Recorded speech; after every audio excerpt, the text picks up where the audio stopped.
Over the last week, Nvidia is down more than 2% after its mammoth run, but we can see this is a great opportunity to buy now according to analysts, as they say investors are starting to understand now how cheap this company is, and they in fact give it a price target of $250 a share just by the end of this year. We're talking in a few months' time, and they talk about how on a forward price to earnings multiple, this is a must buy.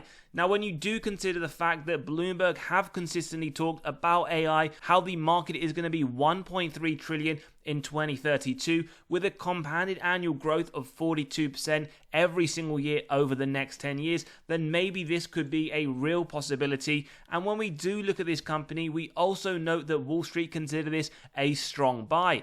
Now, in today's episode, we are going to cover a lot of things. We're going to take a look at our own valuation. What is our price prediction for Nvidia over the next 12 months? We're going to talk about their underlying metrics, how strong it has historically been, like their free cash flows, their ROICs, as well as the projections into the next year. We're going to talk about some very important slides just from a few days ago when they had their annual stockholder meeting. A lot of things to be very bullish about with this company, as well as a few slides from their quarter presentation. A lot of things to understand about where this company has been, as well as the projections, not just for next year, but into the future. We also want to cover a significant amount of insider selling, notably by the CEO himself. Just over the last year, we see over $500 million worth of sales, and we'll also cover essentially what the institutions themselves have been doing on a quarter by quarter basis, whether they are very bullish or if they have started to sell this company. And as always, it is very important to understand the historical performance of this company, both on their top line revenue as well as their bottom line net income, and also get to grips with how phenomenal this company's balance sheet is, both in terms of their cash versus their total debt, as well as just historically how they have been very, very strong. Now, we're going to start off just with a very quick historical performance. Over the last 12 months, this company is up over 200% that we can clearly see. Just year to date themselves, they're up 149%. And if you have been a shareholder over the last 10 years, you would be laughing all the way to the bank, over 26,000% up. And we can see this company is a little bit lower than its all-time highs, sitting in the mid to upper end of that 52-week range. Whilst we do get a double hold from the other two analysts, Wall Street do clearly indicate this as a strong buy for the portfolio. With the forward yield very marginal, 0.03%, it does sit at a forward PE of 46. Two things to bear in mind. First one, the S&P 500 does sit around 23 right now, but as always, for more relevancy, we will compare the forward PE to others in the sector. Let's jump into their meeting just from a few days ago. A few things that we do want to clarify and explain. Firstly, they talk about, and they say this quite a lot, how there is a new industrial revolution, specifically talking about artificial intelligence. Now, they talk about how this will affect many areas. We have computing, healthcare, transportation, manufacturing, and more that we will talk about later on in the episode. They say how this is more than 100 trillion market in itself, and how there is a lot of key areas that Nvidia haven't yet tapped into that they are going to, which is going to continue to propel that top line even further than we can clearly see here. Just over the last year, what we noticed, their top line revenue is up 126%. Their gross margins, now just a side note for those that are new to the channel, what we want to see in any company we invest in, both revenue growth as well as margin growth, and we can clearly see just over the last 12 months, they're up 14.6 percentage points, which is absolutely phenomenal. We also note their operating income up triple digits, and their earnings per share again up 288%. Now, the main question that we really need to understand throughout this episode is, do we believe over the next 5 to 10 years and beyond they will be able to sustain this? Because then, yes, granted, it does still look very cheap even after the massive run up. They also talk about new areas, new markets that they can take advantage of. We have learning, physics, radio, we have computationography, and many others that maybe you wouldn't have even thought possible that Nvidia would be able to tap into. So we can clearly see from management, they aren't just thinking about the next week, the next year. They are looking 5 to 10 years into the future to see how they can continue to sustain that growth they have seen. We can also see here that robotics is a massive part of Nvidia and where they want to move to in the future, and we will cover it as they do talk about how that is one area that they are expecting to be a massive market in the not too distant future. They also talk about here, as we can see, a new computing age which is starting. They talk about 1964 IBM, then we move on to 95 with Windows, then the iPhone, which doesn't seem like that too long ago, but we can clearly see 2007, and then we also have here the Internet Mobile Cloud. Now, what they're also talking about here is how essentially with their customers or with their clients that they have, the more that you buy, the more that you save. So a very, very strong business model where essentially when the customer buys more, they are having larger savings. As we can clearly see here, a massive amount of saving. And then one thing that I love about this company, about the CEO, management, the direction, as we said, they're not just thinking about the next year. We can clearly see the path, not just over the last few years, but they're also looking towards next year, 2026 as well as 2027. Right now they do talk a lot about Blackwell as well as Blackwell Ultra, which they're introducing next year, and they have a massive backlog already. But 2026, the year of Rubin GPU, and then we already can see 2027 they're talking about Rubin Ultra. So again, forward looking from management, it is something that maybe isn't talked about a lot on this channel or in the community, but also considering management and their ability, the faith they give you as an investor, very, very important. Again, we have here just one picture of the slide talking about robotics, how maybe in the not too distant future we will all have robots at home that are powered by Nvidia, by their GPUs, that will essentially do all the day-to-day very trivial things that maybe we don't like to do. So in terms of the company overview, for those that did miss their investor presentation, few things that we want to highlight. The first one, if you think about Apple, why is it that Apple is very popular? How have they continued to be able to increase their top line revenue? Well, they have an ecosystem that a lot of users are, we say trapped into, but are in there because they like it. That is exactly what Nvidia have done and continue to do. We can see the number of developers have more than doubled over the last few years, and we can see the same with the startups, the applications, as well as the downloads. So a very strong selling point there to consider. As we mentioned as well, different areas where they do believe there will be a huge return on investment from AI. We can see lots of things that maybe you wouldn't have thought of. We've got legal service educations, we've got drug discovery, agriculture, financial services. This is somewhere that will be embedded into every part of our future. On top of that, they also believe that with their GPUs, where historically maybe you would need quite a lot, right now with the accelerated computing that they say, you need 2 GPU servers, and that would give you 25 times lower cost. On top of that, better energy efficiency, which is something that we do also need to think about. If there are a lot more GPUs, will that mean a lot more in terms of the cost to the energy? Clearly, we can see here they are saying 84 times better efficiency. We also talk about the high return on investment from their performance as well. They talk about $1 upfront investment in Nvidia will essentially translate to $5 in revenue over 4 years. So that is pretty strong. Not only do they have customers who are coming and buying, and they say the more you buy, the more you save, but they're also saying essentially when you do spend $1 with Nvidia, that will translate to $5 over the next 4 years. No surprises then why they do already have a massive backlog and are sold out. We will cover this later on, but just to note, in terms of their top line growth, it has been very strong. Granted, we do see 22 to 23 remaining stagnant, but essentially what this is showing is from FY24, not only has it more than doubled than FY23, if we were to extrapolate the year-to-date FY25, this would be 100 billion, nearly double the previous year of FY24. So there is still a lot of growth that is essentially estimated to happen with the company. And as we said, not just growth on the top line, but also the operating margin gone from 34% to 69% year-to-date FY25. So we can already see how they're able to really help push not just their top line revenue, but also their bottom line net income. Quick thing to highlight here though, the main driver of all of this growth from this company has been their data centers, which has gone from 36% of their total revenue in Q1 FY22 to 87% in Q1 FY25. Not just the operating efficiency that's improved, but also the gross margin 63% up to 79%, which is absolutely phenomenal just over the last few years. Lots of positive signs with this company. As always, if you are someone who is a regular viewer, you know we love free cash flow. We want to see growth consistently over longer term. Whilst it has been fairly inconsistent over the last few years, what we do note, again, if we were to extrapolate the FY25, we would be talking right now about 60 billion for the full year, which is more than double the previous year. So lots to like. The direction is very strong. Management also very strong. They also have done some share buybacks, as we can see here. They also have some more, which is authorized to the end of the quarter. And whilst in this slide they talk about maintaining the dividend, as we're about to come on to, they did in fact increase it by 150%. In terms of the different markets, well, we did see essentially where they were performing very strongly. And in fact, their data center we want to highlight here totals 78% of their full year revenue for 2024. On top of that, it has grown 75% every single year for the last 5 years. Finally then, just to point out before we look at the numbers, is where they see the markets, the opportunities. Again, what we said, we like to see how forward looking they are.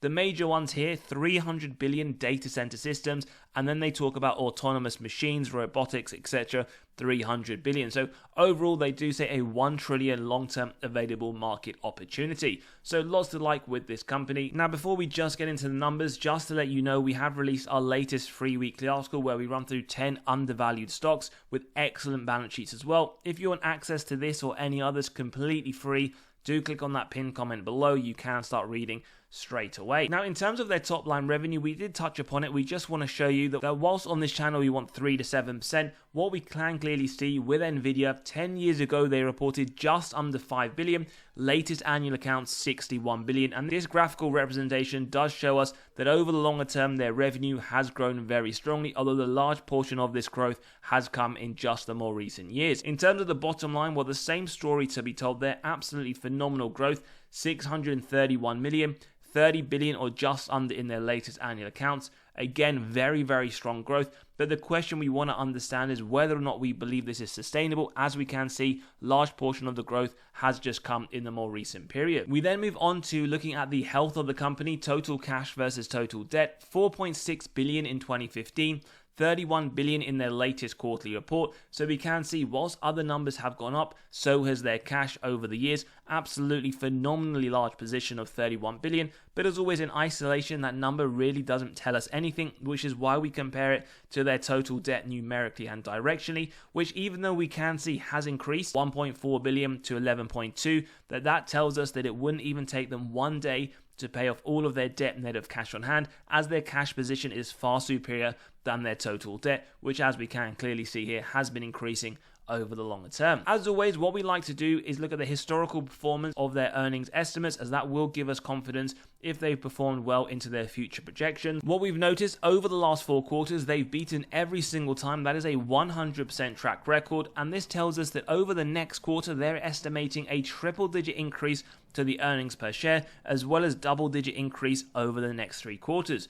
Now, if this does give you faith that you believe they will hit that, then January 2026, their earnings per share estimate would currently give a forward PE of 34.53, much lower than the current forward PE. Again, that is if you do believe in their estimates and believe they will hit those targets, but the information is there for you to see. We then move on to some underlying metrics and gradings. The first one we see is the valuation. Now, they do get an F. Main reason for this, as we can see, the P on a non-GAAP basis is much higher than the sector median. Effectively, you are paying an 89% premium if you're buying Nvidia as opposed to the sector median. And that pretty much shows itself throughout every single valuation method that Nvidia is trading at a much, much higher premium than the market as a whole. Main thing to understand though is there are always reasons why that companies trade at a value. You have to understand whether or not you believe it is worth it. First things first though, when we do look at the growth grade, we can already see why that is. They get an A+. Their revenue just last year is up 208%. Sector median, low single digits. So they are trading at a premium. And look at that, their revenue is much higher than the sector. Even forward looking, 81%. Sector anticipating 6.6.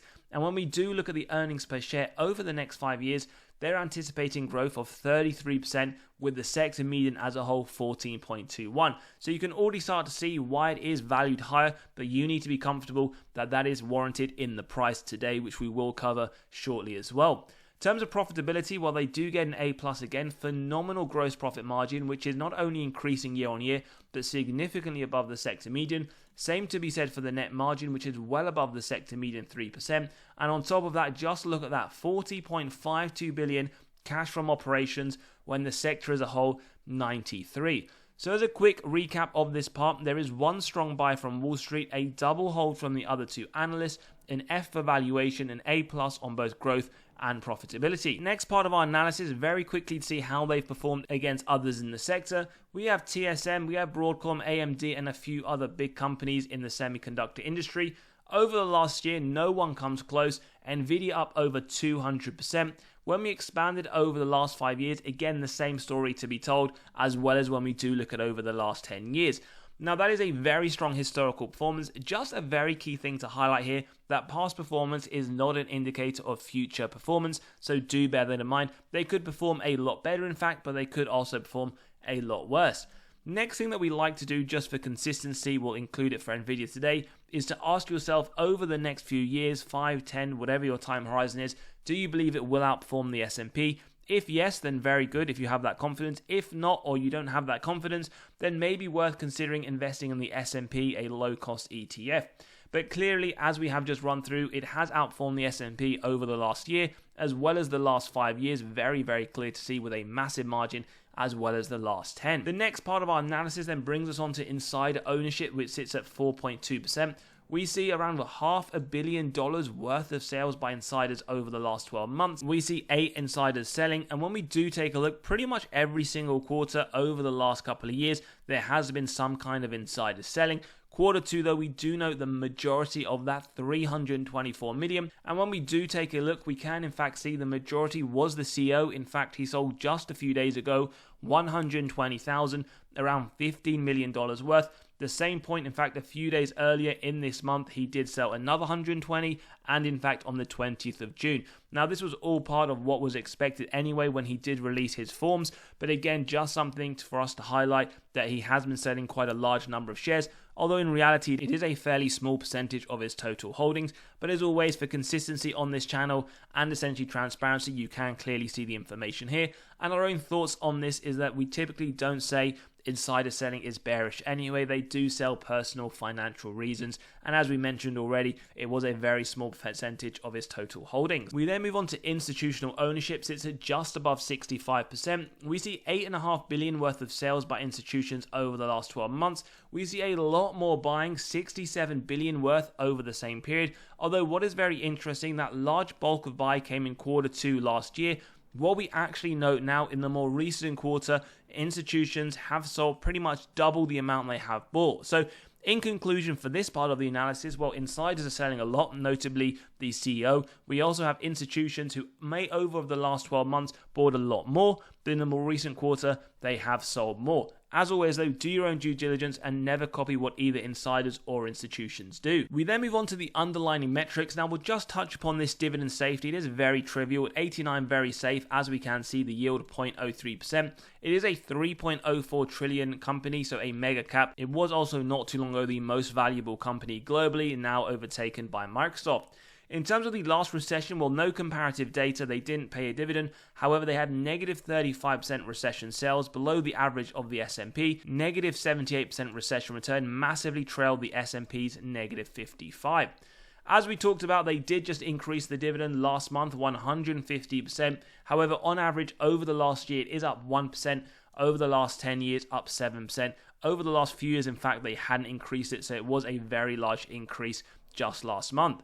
In terms of dividend yield theory, we typically look at this on the channel where we state a company is undervalued when the current yield sits above the 5-year average. For Nvidia, we don't believe it to be relevant, but what we can see on the forward PE, it does sit marginally higher, 43.6, than the 5-year rolling of 41.9, and significantly higher than the sector at 25.5. Bear in mind though, we did just run through, we do believe overall it is a very high quality company and should be higher than those in the sector. Again, for consistency, we can look at the free cash flow payout. We want below 50% for semiconductors. It is sitting at 1% in FY24, 2% over the next 12 months. So if they wanted to, they could continue to increase that dividend at that triple-digit rate. Next thing we move on to is free cash flow. As we said, we want increasing free cash flow year on year. What we do note, it has increased massively over the last 10 years. Majority of that jump from 23 to 24, but we can see over the next 12 months, they believe this to be more than double the previous year, which we also talked about when we extrapolated the number.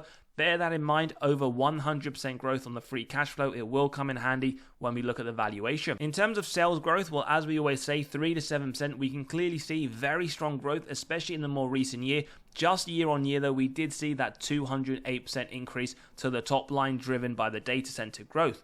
Numericals then, it is what we looked at not too long ago, just a different format. But what we also note is they have diluted your position over the longer term. As always, we love it when companies do share buybacks, returning excess cash. And what they have started to over the more recent period are do those share buybacks. But as we say, even though they've diluted your position over the last 10 years, if you were a shareholder, you really wouldn't care given the massive growth you would have seen on that share price alone. ROIC, very important on this channel. We want 10% or more. Give us faith management are able to effectively allocate their capital. Above 12 for the industry specific, 61 in 24, 78 on a trailing 12-month basis. Absolutely phenomenal, makes it incredibly attractive for potential investors to consider in the portfolio. We then move on to the margins. Well, operating margin above 60%. Not only do we get that consistently, but we see operational efficiency. It has increased over the last 10 years. Absolutely phenomenal, 60% on the trailing 12-month basis. And this is a very strong free cash flow machine, above 5% on the margin, 45% last year, 50% on a trailing 12-month. We then move on to the net debt to EBITDA. Now, why this is important, it correlates to both dividend safety, which isn't a massive talk about with this company, but the balance sheet strength. So we want below 1.5. What we see here is 0, 0, 0 across the board, meaning it wouldn't even take them one day to pay off all of their debt net of cash on hand, as that is what the numbers signal. So they have a phenomenally strong balance sheet. So now let's jump into the valuation part. As always, if you do enjoy the content, value is being provided. Smash that like button, hit that subscribe and bell button so you are continually notified of these videos as they drop. So today we're using the DCF model. We have the free cash flow year on year, absolutely phenomenal growth at 95% on average. Now forward looking, we are going with 3 different rates, a low, medium and high. Bear in mind that we saw over next year, they're anticipating 100% growth just into that year. And we've gone for 25% as the starting point for a low rate. Also remember, Bloomberg do believe that this market will grow at 42% year on year average over the next 10 years. Based on our discount rate as well, then we get the present value of future free cash flows and terminal value,